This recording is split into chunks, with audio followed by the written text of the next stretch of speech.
So இந்த ரெகுலேட்டரை இப்போ ஷார்ட் இருக்கான்னு ஃபைன் பண்ண போகிறோம் பின்னோட்டு மூலமாக. மல்டிமீட்டரில் கண்டினியூட்டி மோடை யூஸ் பண்ணிக்கிட்டு நம்ம மல்டிமீட்டரில் ஒரு டெஸ்ட் ப்ரோபை நம்ம ஏதாவது கிரவுண்ட் ஹோல்ஸ், அதாவது கிரவுண்டு டெர்மினல்னால் மெட்டல் கான்டாக்டு அல்லது ஸ்க்ரூ ஒன்று போடுறோம் இல்லையா, ஸ்க்ரூ போகிற டெர்மினல்ஸ். ஸோ இது வந்து கிரவுண்ட். இது இந்த கிரவுண்ட் டெர்மினல் நம்ம யூஸ் பண்ணியிருக்கோம் இப்போ.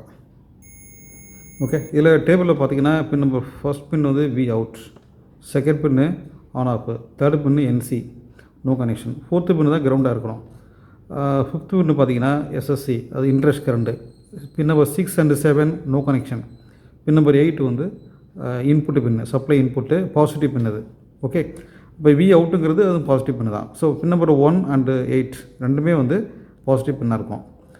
அதில் வந்து பின் நம்பர் 2 வந்து பாசிட்டிவ் பின்னு தான். பின் நம்பர் 4 மட்டும் தான் கிரவுண்டாக இருக்கணும். ஓகே, மற்ற பின்னில் கிரவுண்டு இருக்குது அப்படின்னா மேபி ஐசி வந்து ஷார்ட் சர்க்யூட் ஆகிருக்குன்னு நம்ம வந்து கன்ஃபார்ம் பண்ணிக்கலாம். இப்போ நான் வந்து பார்த்திங்கன்னா இந்த ஐசியில் இதில் வந்து டாட் மென்ஷன் இருக்கேன், இதை ஃபஸ்ட் பின் இது. ஸோ ஃபஸ்ட் பின்னில் நான் வந்து ஃபஸ்ட்டு நான் டச் பண்ணுறேன். டச் பண்ணும்போது மீட்டரில் ஒரு ரீடிங் காட்டுது 724. இது வந்து ஒரு ரெசிஸ்டன்ஸு. பின் நம்பர் 2, ஸோ 2ல் பார்த்தீங்கன்னா எந்த ஒரு பஸ்ஸரும் வரல. பின் நம்பர் 3 அதில் இல்லை. பின் நம்பர் 4, பின் நம்பர் 4ல் வந்து ஸோ கண்டிப்பாக இருக்குது. ஓகே, ஸோ பின் நம்பர் 4ல் பார்த்தீங்கன்னா விஎஸ்எஸ்னால் கிரவுண்டு இருக்குது. ஸோ வந்து இது வந்து இந்த லைன் கரெக்டாக இருக்குது. பின் நம்பர் 5, ஸோ அது வந்து இன்ட்ரெஸ்ட் கரண்ட்டு. ஸோ அதில் வந்து எந்த ஒரு ஷார்ட்டும் இல்லை. பின் நம்பர் 6, 7 வந்து NC pin. Okay, pin number 8ங்கிறது V input, voltage input positive பின்னு.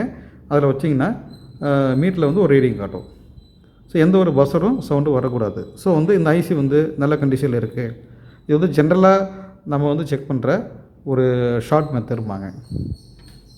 ஸோ அடுத்த மெத்தட் வந்து பார்த்திங்கன்னா வோல்டேஜ் கொடுத்து செக் பண்ணணும். வோல்டேஜ் இன்புட் கொடுத்துட்டு அவுட்புட் வருதா அப்படின்னு நம்ம பார்க்கலாம். அதுக்கு முன்னாடி ஸோ இந்த டைப்பு சிப் இருக்கு இல்லையா, அதையும் பார்த்துடலாம்.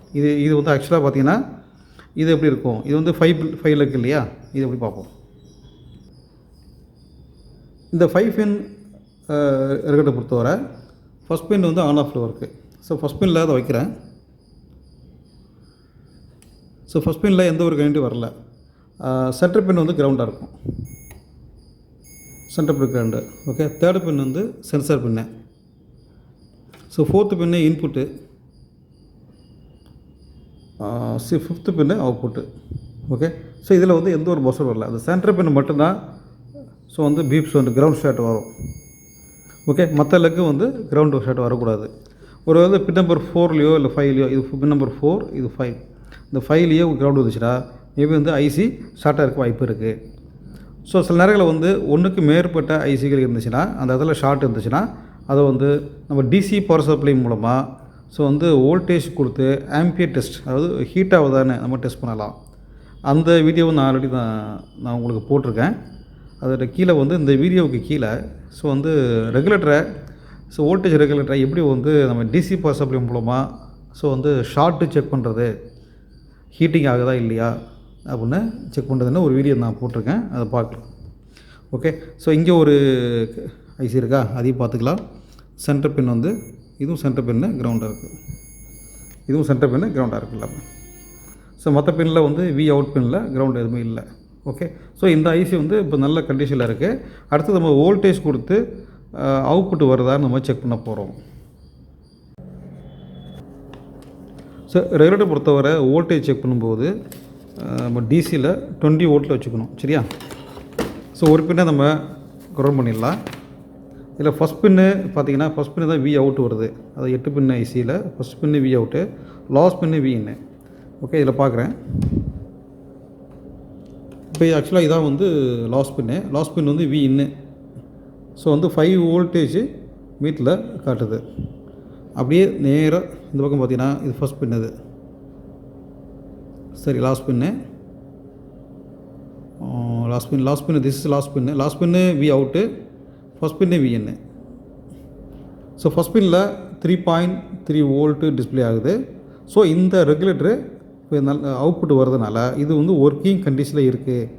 ஒருவேளை 3 வோல்ட் வரல அப்படின்னா இது ஆக்சுவலாக ஒரு ஸ்டாண்ட் பைக்கே வச்சுருப்பாங்க. இந்த வோல்டேஜ் வரவே இல்லைன்னா ஸோ ரிமோட் செக்ஷன் சிபி செக்ஷனுக்கு சப்ளை கட் ஆகிடும். அதனால் வந்து மோஸ்ட்லி டிவி வந்து பார்த்திங்கன்னா பவர் ஆன் ஆக வாய்ப்பே இல்லை.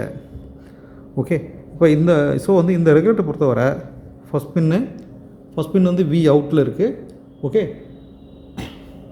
ஸோ வந்து லாஸ்ட் பின்னு தான் வி இன்னில் இருக்குது. ஸோ அடுத்தது பார்த்திங்கன்னா 5 பின் பார்த்துருவோம். 5 பின்னில் பொறுத்தவரை ஆல்ரெடி நான் சொல்லியிருந்தேன். ஃபஸ்ட் பின் விட்டுடலாம், second pin ground, third pin sense pin, 4th and 5th பின்னு பார்க்கலாம். 4th பின்னு வி இன்னு, அது 4th பின்னு வி இன்னு எங்கே இருக்குன்னா இந்த இருக்கு பாருங்கள். இது ஃபஸ்ட்டு, செகண்ட், தேர்டு, இது 4th பின்னு வி இன்னதில்.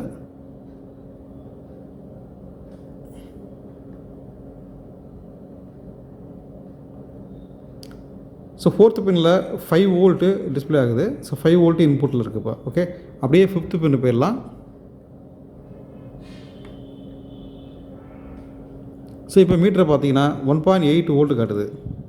இந்த 1.8 வோல்ட்டு தான் இது வந்து ப்ராசஸருக்கு போகிற வோல்டேஜ் சொல்லுவாங்க. ஸோ இந்த ப்ராசஸர் வந்து ஒரு பேக்கேஜ் மாதிரி. ஸோ அதில் வந்து ரெண்டுக்கு மேற்பட்ட வோல்டேஜ் எடுத்திருப்பாங்க. ஸோ இந்த ரெகுலேட்டர் பொறுத்தவரை 1.8 வோல்ட்டு ரெகுலேட்டர். சரியா? ஸோ அடுத்தது இங்கே ஒன்று இருக்குது, அதையும் பார்த்துருவோம். So 4th pin 5 voltage, 5th pin 3 volt எடுத்திருக்காங்க. ஓகே, இது 3 வோல்ட்டு ரெகுலேட்டரு, இது 1.8 ரெகுலேட்டரு, இது ஒரு stand by 3 volt regulator. Okay, இந்த 3 ரெகுலேட்டருமே இப்போ நல்ல ஃபங்க்ஷனில் இருக்குது. ஒருவேளை இந்த ரெகுலேட்டரில் ஏதோ ஷார்ட் இருக்குன்னா மோஸ்ட்லி வந்து டிவி ஆனாகும் போக வாய்ப்பு இருக்குது. அதாவது ஸ்டாண்ட் பை வராமல் போக வாய்ப்பு இருக்குது. ஸோ அந்த மாதிரி சில டயத்தில் நம்ம வந்து ஃபஸ்ட்டு வந்து கிரவுண்ட் ஷாட்டு பார்க்கணும். அதாவது எந்த பின்னு கிரவுண்ட் இருக்கோ அந்த பின்னு மட்டும்தான், குறிப்பிட்ட பின்னு மட்டும்தான் கிரவுண்டாக இருக்கணும். ஸோ மற்ற பின்னில் கிரவுண்ட் ஷாட் இருக்குது. ஃபார் எக்ஸாம்பிள் வி இன்னு வி அவுட்டில் கிரவுண்ட் ஷாட் இருந்துச்சுன்னா ஸோ வந்து இந்த ஐசி ஷார்ட் இருக்குன்னு நம்ம கன்ஃபார்ம் பண்ணிக்கலாம். ஸோ அந்த மாதிரி சமயத்தில் இந்த ஐசியை நம்ம ரீப்ளேஸ் பண்ணி இந்த ப்ராப்ளத்தை நம்ம சரி பண்ண முடியும். ஓகே, இதுதான் வந்து இந்த S13A ஸோ S13A1 சீரிஸ் ரெகுலேட்டரோட பின் அவுட்டு ப்ளஸ் அதோட டபுள் ஷூட்டிங். அது எப்படி நம்ம கிரவுண்ட் ஷாட் பார்க்குறது, அதில் எப்படி இன்புட்டு அவுட்புட் வோல்ட் வருதா கரெக்டாக இருக்கா அப்படின்னு செக் பண்ணுற மெத்தடு இதுதான். இது வந்து ஒரு சில சாம்சங் கொஞ்சம் ஓல்டு மாடலில் இந்த மாதிரி டைப்பு வரலாம். ஓகே, நியூ மாடலில் வர்றது வந்து பார்த்தீங்கன்னா 777 ஆல்ரெடி நான் வீடியோ போட்டிருக்கேன்னு முன்னாடியே சொல்லியிருந்தேன், அதை பார்த்துக்கலாம். ஓகேவா? ஸோ அடுத்தது பக் கன்வெர்ட்டரில் நிறைய டிஃப்ரென்ஸ் இருக்குது அப்படின்னு சொல்லியிருந்தாங்க. அடுத்த வீடியோவில் சந்திப்போம். தேங்க்யூ.